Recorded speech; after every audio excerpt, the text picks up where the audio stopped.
إذا صباح الخير متابعاتي الكريمات متابعي الكرام، كنحييكم من مدرسة قدماء النادي القنيطري. هذه المدرسة هذه اللي كيصوتوا عليها مجموعة من اللاعبين قدام دوليين قدام بحال عزيز بوعبيد، تيفولي، جمال جبران، عبد الله الدعدي ومحمد الزدك. كنحييكم اليوم الأحد 12 جونفي 2025 اللي كيتزامن اليوم مع ذكرى وفاة السي محمد بومو الرئيس ديال فريق النادي القنيطري السابق. اليوم عندنا لقاء مع واحد الأيقونة ديال فريق النهضة القنيطري اللي هو السي عبد الله أحجام. عبد الله أحجام دخل التاريخ هو اللي سجل واحد الإصابة تاريخية اللي ترفضت في نهاية كأس العرش ديال سنة 1982 من طرف الحكم الشافعي وأمام الملك الحسن الثاني المرحوم الحسن الثاني وولي العهد آنذاك الملك محمد السادس. إذا قلت هذه الإصابة هذه تاريخية اللي دخلت عبد الله حجام للتاريخ. اليوم بغينا نتحدثوا على هذا الحدث هذا ونبرزوا اللاعب عبد الله حجام، لانه فعلا كان لاعب كبير جدا وعرفاته الميادين ديال كرة القدم في القنيطرة ولاده كيف ما كيقول القنيطرة ولاده جميع الميادين، وهي مدينة ديال كرة القدم بامتياز، مرورا بالفرق ديال الاحياء ملعب دار الشباب، تيران الحب، الملعب ديال الفوارات، ملعب ديال سبيطار مولاي الحسن. هادو كلهم كانوا ملاعب ديال الاحياء اللي تباراو فيهم اعتى الفرق اللي كانت في ذاك الوقت. اليوم حنا كنعوضوهم بهاد المدارس هادو اللي كتشوفوا هنايا، هاد المدارس هادو اللي كاين منهم واحد 4 أو 5 ديال المدارس حسب علمي في مدينه القنيطره واللي كيهتموا بالفئات الصغرى. سي عبد الله حجام كنرحب بك في القنوات ديالي، وكنتمنى انني كنت شحال هذه وانا كنتمنى نتعرف عليك. انا تعرفت عليك الان فمرحبا بك وغنخلي لك الكلمه. كنشكرك على الاستضافه هذه، ويعني نهار هذا كبير باش نعبر على الراي ديالي انا. كيف ما قلتي السي زهير، انا نشأت في فرق يعني في الميادين ديال الاحياء تاع الشباب وكان بزاف ديال الملاعب في القنيطره، ولا اسف بزاف علاش هاد الملاعب يعني تذاكروا ما بقاوش. وتماك اسيدي نشأت ومن بعد لعبت فرق كفريق بنفيكا والحريه، ومن بعد تصادفوا لي الناس من فريق النهضه القنيطريه ولعبت مع فريق النهضه القنيطريه في السنوات يعني في لاج ديالي دو 17 يعني 18 عام. انا عنصر في فريق النهضه ديال القنيطريه اساسي في القسم الوطني الثاني، اللي كان لي شرف كبير نلعب مع فريق النهضه القنيطريه وضحيت، وفريق النهضه القنيطريه ضحاو معايا، وكنا صعدنا في العام الاول، صعدنا القسم الوطني الاول، وكان معايا جوج ديال الاصدقاء اللي يعني هما كانوا باقيين صغار في السن، ايتصال طوهري عبد طوهري وسعيد ايتصال اللي كنا حنايا ضمن واحد المجموعه اللي عندها واحد الخبره كبيره، مثل عطيف الدريلي، حسن خشاش، وما حسن خشاش عم تشوف الدريلي الله يرحمه. ومن بعد هذاك العام يعني كانت النهضه القنيطريه مستعده وكانت عندها هدف باش تطلع القسم الوطني الاول، والحمد لله كنا طلعنا القسم الوطني الاول. وهذاك هو الحدث اللي كان يعني بالنسبه للنهضه القنيطريه، لان هي اعوام كانت في القسم الوطني الثاني وما كتبش تطلع، ولكن هذاك العام طلعت ودارت حدث كبير. القسم الوطني الاول لان هي كانت من الاوائل ديال الفرق، والحمد لله كنحمد الله ونشكروه بان في ظرف وجيز وصلنا للنهائي. وهذاك هو الحدث الكبير اللي خلى النهضه القنيطريه يعني تعرف على الصعيد الوطني وكنظن حتى على الصعيد العالمي، لان الاصابه اللي كنت ماركت في الفينال ديال مع الرجاء البيضاوي اللي كنا وصلنا للفينال درت واحد الضجه وواحد الناس كيتسائلوا لحد الان علاش هذاك الهدف ترفض، لان ما يمكنش كيفاش هدف يعني مشروع بشهاده الجميع، بشهاده اللاعبين ديال الرجاء مشروع وترفض، لان هذه كانت واحد الشيء نقول ظلم، لا ولكن كان واحد خطا فادح وفادح وفادح. وكنعرف الاخطاء فاش كدار يقدر يكون تصحيح، ولكن ما بغاش يصحح، وهذاك الخطا خلاوه بحال هكا. وهذاك الهدف اثرت على المعنويه ديال اللاعبين اللي كانت عندهم تراجع، يعني بصراحه ماشي كعاطفه ولكن كتراجع في المستوى ديال الفريق النهضه القنيطريه، لان ما كنا فاهمين والو. ومني كنا حنايا من الاوائل ديال وسط السنه، كنا من الاوائل تصدقنا حنايا في الاواخر ديال المجموعه. وهذا الهدف انا اثر على اللاعبين بزاف، اثرت على المستوى والحمد لله. المهم كانت هذا، ولكن انا كنظن النفسيه ديال اللاعبين كانت ماشي يعني اللعابه فاش يعني راجعوا نفسهم قالوا هذا الهدف ماشي هو الاخير ديالنا هذا، ولكن مشوار كبير. والحمد لله كان لاعبين اللي كانوا في النهضه القنيطريه يعني نادوا مشاو للمنتخب وبقاو، يعني كان عندهم مستوى جيد كجميع ما قلت انا. والحمد لله النهضه القنيطريه اللي دابا كنتاسف بزاف بزاف بزاف. النهضه القنيطريه راه النادي القنيطري اللي عنده مسؤوليه كبيره في المغرب وعلى الصعيد الافريقي، وهذا وصلنا حنا لواحد المستوى اللي كاين واحد الخلل في هذه المدينه القنيطريه ما كنعرفوش شنو هو السبب. والحمد لله دابا حنايا كنتواجدوا في واحد الملعب اللي كنشوفوا هاد اللاعبين بحال هكا كنفرحوا باش نرجعوا المجد ديال مدينه القنيطره ويكون المستوى ديالها يعني على حسن ظل هذا الجمهور اللي كاين في القنيطره اللي ما كاينش في المغرب صراحه. ما كاينش فريق وجمهور كبير كاين هنايا، ونتمنى من الله سبحانه وتعالى باش يعني يكون واحد، هذه هي نقطه انطلاقه بالنسبه لمدينه القنيطره باش ترجع الامجاد ديالها. وكنشكر السي زهير بزاف بزاف بزاف، لان انا حسيت به بانه هو بحال اللي باغي يرجع عاوتاني شويه الامجاد ديال مدينه القنيطره، وبالاخص الهدف اللي مربوط من السونتر اللي هو باغي يطرح هو عاوتاني سؤال جديد، والاجيال ديال هذا الوقت هذا تعرف اسباب على رفض هذاك الهدف اللي انا براسي لحد الان ما عرفتش علاش، وهنا كتبقى نقطه استفهام كبيره. شكرا سي عبد الله. حنا غادي خلال الفيديو غادي نشروا هذاك الهدف اللي مديتينا به، الفيديو ديال يشوفوا الناس الهدف باش الاجيال ديال مدينه القنيطره تعرف بان راه فعلا حيت هذا الجيل الجديد باقي كيتحسر. انا كنتابعهم كيتحسروا تيقولوا علاش ما عندناش دابا فريق بحال اللي كان 82 و 83 فريق بحال القنيطره. كانوا فيها جوج فرق، كان فيها النادي القنيطري وكان فيها النهضه القنيطريه، وكان واحد التنافس شريف، وكانوا الاحياء كانوا اللاعبين. القنيطره عندها مؤهلات، عندها لاعبين، عندها الخام كاين، الموارد الخام كاين، ولكن كيبقى العنايه والاهتمام هي اللي كتنقصنا. كاين العنايه والاهتمام اللي كتنقص هذه المدينه هذه باش تكون حتى هي في المصاف ديال المدن المتقدمه وعلى جميع الاصعده ماشي على المجال الرياضي. لعبتي في واحد الفتره في دوله بلجيكا. نعم. واش يمكن لك تقول لنا شي حاجه على هذه الفتره هذه؟ هذه الفتره سيدي كنت انايا من لعبت في النهضه القنيطريه ولمده 3 سنوات او 4 سنوات اظن، وشفت المستقبل ديالي بان يعني صافي يعني وقع عندي المستقبل معاهم. وكان عندي الباك قلت انايا وقفت على الباك وضحيت مع النهضه القنيطريه، ولكن للاسف الشديد ما كانش عندي المقابل ديال هذاك الشيء. وفكرت عاوتاني من جديد باش نمشي شويه برا. فعلا كانوا شي اخوات كيخرجوا برا وكتسبب لاسكريبسيون. والحمد لله كان وفقني الله سبحانه وتعالى في القراءه الدراسه، ولكن للاسف الشديد ما كانش عندي لا بورس، وبغيت عاوتاني نحيري عاوتاني من جديد باش نلعب كره القدم. ولكن كان وقع لي واحد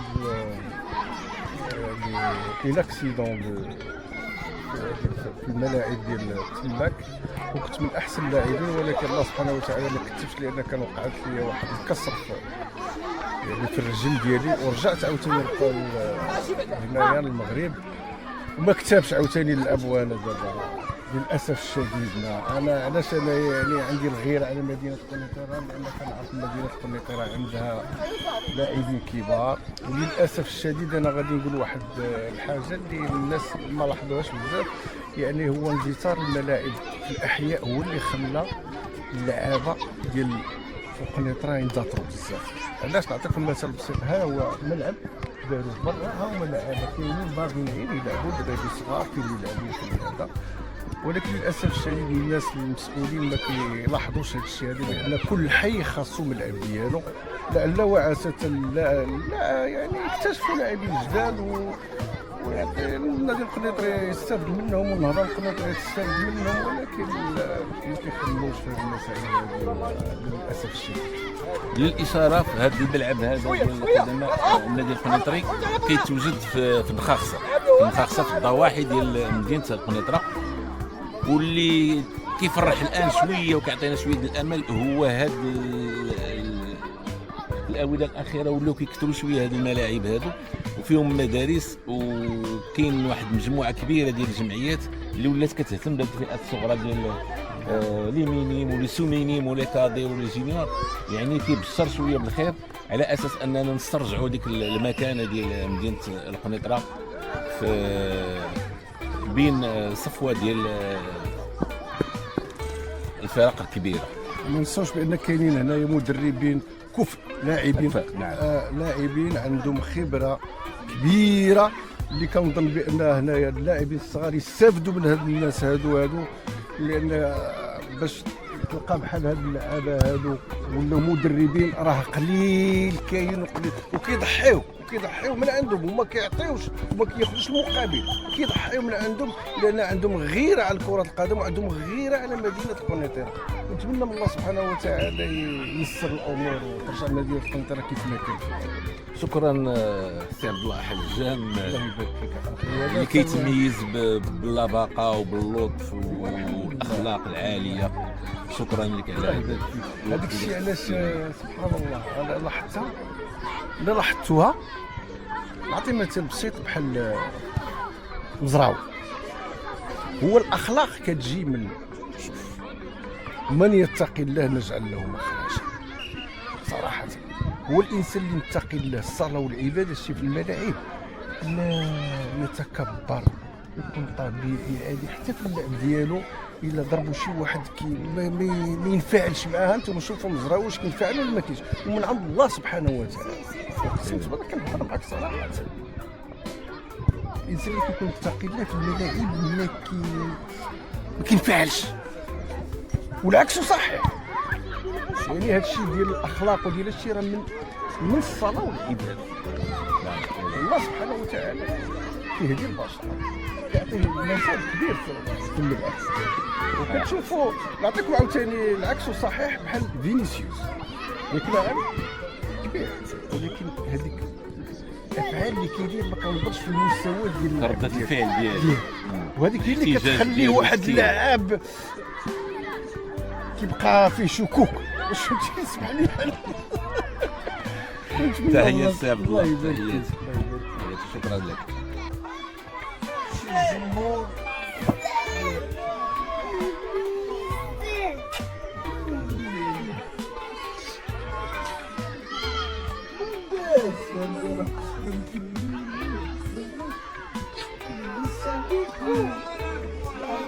بسم الله الرحمن الرحيم. اولا تنشكروا الجريده الالكترونيه ديالكم على الترحيب ديالكم وعلى المصادفه ديال بعض الاخوان اللي عطاو الشركه ديال الكره القنيطريه والكره الوطنيه. بالنسبه للسي عبد الله حجام، قبل ما يكون لاعب بعدا في النهضه القنيطريه ومن بعد النادي القنيطري، فكان تلميذ ديالي في ابن بطوطه، وكان يعني تلميذ خلوق، ودائما يعني يطمح انه يكون في المستوى ويكون عنده اسم في الساحه الرياضيه. هو ولا الاخ ديالو عائله محترمه، وباقي المشوار ديالو تيذكروا الاخوان القنيطريين، خصوصا بالاصابه الشهيره اللي في النهايه ديال كاس العرش ضد الرجاء القنيطريه الرجاء البيضاوي. فعبد الله تيبقى انسان خلوق، وحد الساعه دائما كيمتاز باخلاق عاليه، وكنتمناو له ان شاء الله الموافقه ديالو، يعني نتمناو له النجاح في المسيره الكرويه ديالو التدريبيه اللي بدا يهتم بها شويه. شكرا.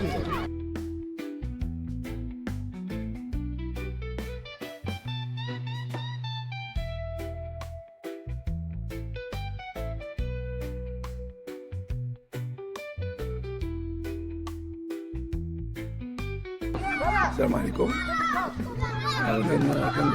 كنرحب بكم في الميدان ديالنا، بالاخص اللاعب عبد الله حجام، ومن اللاعبين اللي عطاو الكره القنيطريه شيء كثير.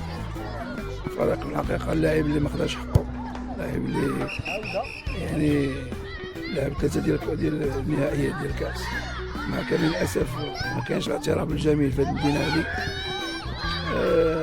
وعبد الله كجميع اللاعبين اللي مروا فريق النادي القنيطريه وجا لعب في النادي القنيطري، يعني اللاعبين القلال اللي لعبوا في النادي القنيطريه ولعبوا في النادي القنيطري، هذا كيعني بان اللاعب عبد الله كان في المستوى كبير ان شاء الله تبارك الله. كما سبق لي قلت عبد الله حجام داز واحد المرحله اللي كانت كره زاهيه، كانت كره القنيطريه زاهيه ولا في الكاك لا في النهضه كانت لعبت كما قلت كاس ديال الكؤوس الافريقيه المغربيه النهائيات.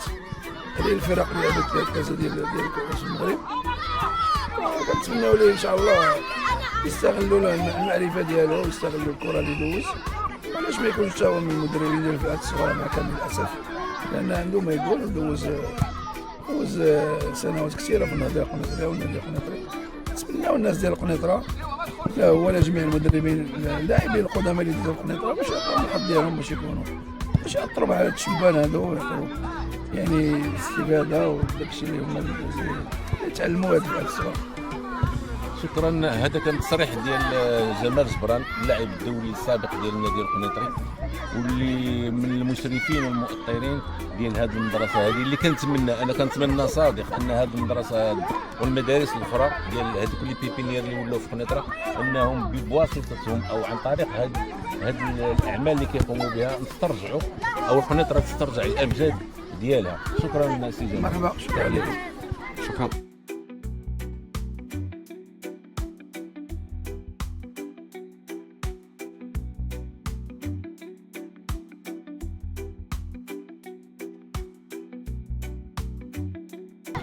معنا سي عبد الله الزهدي، لاعب دولي سابق ولاعب النادي القنيطري. وانا شخصيا كنعقل على الاصابه ديالو ديال التعادل في الدار البيضاء في ملعب بيرجيغو في الدار البيضاء كاس العرش، لا شامبيونا في البطوله كان سجل الاصابه ديال التعادل 2-2. غادي يعطينا الارتسامات ديالو حول اللاعب الدولي السابق او لاعب النهضه القنيطريه عبد الله حجام. تفضل. شكرا.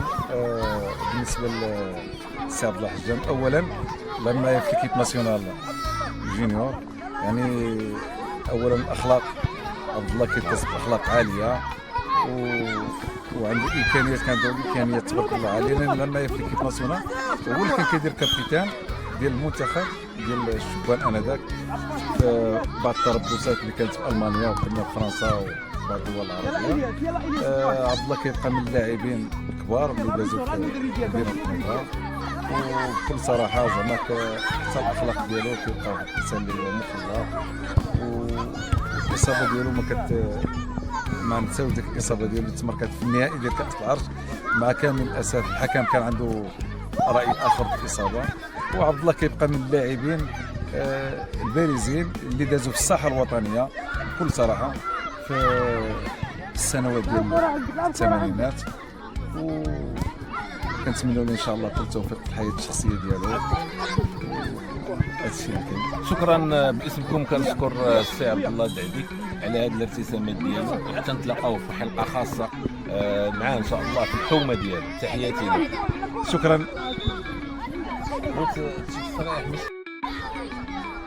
زيد انت تصور بس. غادي انا كلمه على السي عبد الله. المهم السي عبد الله حجام فاش كنت في الصغار ديالنا فاش كانوا في رقم كاينه ديفيزيون كنت من الصغار ايوا كنت كنعرف وشت السي عبد الله حجام والمجموعه اللي كان فيها في النهضه القنيطريه من ضمنها السي حسان الفقير الطواريه السي عبد الطيف الله يرحمه. المهم كان تيتواجدوا وسط مجموعه من الصعب باش لاعبين كبار صعيب باش تاخذ المكانه ديالك وسطهم. والسي عبد الله حجام كيذكرنا باللاعب الانيق وفي تظاهرات كبيره بحال الحدث اللي كان في النهائي ديال عيد العرش كونتر الرجاء، ذاك الهدف الانجليزي اللي كيردو الحكم المغربي افريقي. صحيح. وبقى كتجمعنا مع علاقه لدابا من الكارير سبورتيف ديالو بلاء الحسن. انسان متخلق. المهم دابا نقول انا من الناس اللي كيعجبوني، حنا سالينا الكره ديالنا وتلاقينا دابا في التأطير وداكشي. السي عبد الله حجام تبارك الله. هذاك الشيء. تفضل. بغيت نقول واحد كلمة شكر في حق هذا السيد هذا سي عزيز الهندي اللي هو كان السبب في تواجدنا اليوم هنا في المدرسة ديال قدماء نادي القنيطري، وفي هذا الاستجواب اللي درناه مع السي عبد الله حجام وعزيز بوعبيد وجمال جبران وعبد الله الدعبي وزدك. كنحييه بزاف باسمكم كاملين. شكرا. انا بدوري كنحييك سي زاهر مختار على هذا المجهود اللي كتبذل من اجل المدينه ومن اجل الذاكره، احياء الذاكره ديال المدينه. والجميل وهو بان كتكلف نفسك واحد العناء كبير وكتحط الرحال، كنلقاوك بجميع الاماكن كل مره حاط الرحال في بلاصه، وهذا يشرفنا ويشرف المدينه. وهذا ما هي الا شي حاجه اللي نابعه على الغيره ديال واحد الانسان عاش في القنيطره وولد القنيطره وحب القنيطره. وتحيه لك انت. شكرا.